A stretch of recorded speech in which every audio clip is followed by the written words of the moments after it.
What is integration of the psychedelic experience? What is the psychedelic experience? Are these questions that we can even answer? Why are we asking questions if they can't be answered? How do we get out of this vortex of questions? Well, I saw today a friend of mine. You might know her. She's a friend of mine. She's probably seen her around. I mean, we're just friends on Facebook, but that don't mean we ain't friends for real. You know, her name's Cherie Malcolm Godassi. She's a psychedelic integration expert out on the West Coast, and she had this posting about how psychedelic integration is not like. Sorry, my dog's puking over here beside me. Smokey Bear.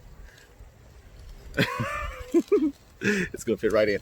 Anyway, how psychedelic integration is not, yoga and Pilates, a new diet. It's not the grand takeaways or the major art projects that you do after a psychedelic experience, but that integrating the psychedelic experience ultimately is coming to loving of oneself. And I saw that and I thought that's 100% right. If I had to think back of the consistent theme through all of the hundreds of psychedelic experiences, it's been that. Just like love yourself, love the moment, love the dog, everything exactly as it is. And the more we do that, the more we realize that we're swimming in perfection. And like, isn't that the thing that we all get hung up on? Like, oh no, shit's fucked up. Seems like it. I know. Believe me, I know what it's like when it seems like things are messed up. But oftentimes we find out that if we just relax into it, it's not nearly as messed up as we thought. And if we can love it even more, love it for what it might be doing for us, for what it might be teaching us, and that includes our faults, that includes the shortcomings, the things that we see in ourselves, the shadow that we are afraid to face often. And loving that is like, that's loving everything.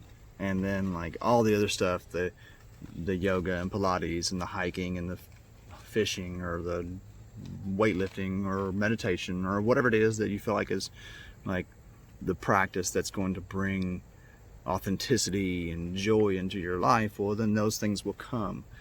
So while we have a tendency to get caught up on like all the behaviors that we should change and the things that we should do, the most important, the number one thing is to love ourselves. And I think that is just like,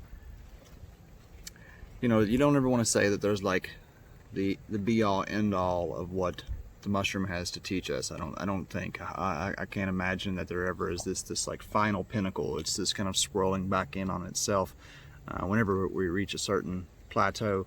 But like that is definitely one of the most valuable places that we can find in the psychedelic experience, is that judgment-free 100% acceptance and love for ourselves. Like,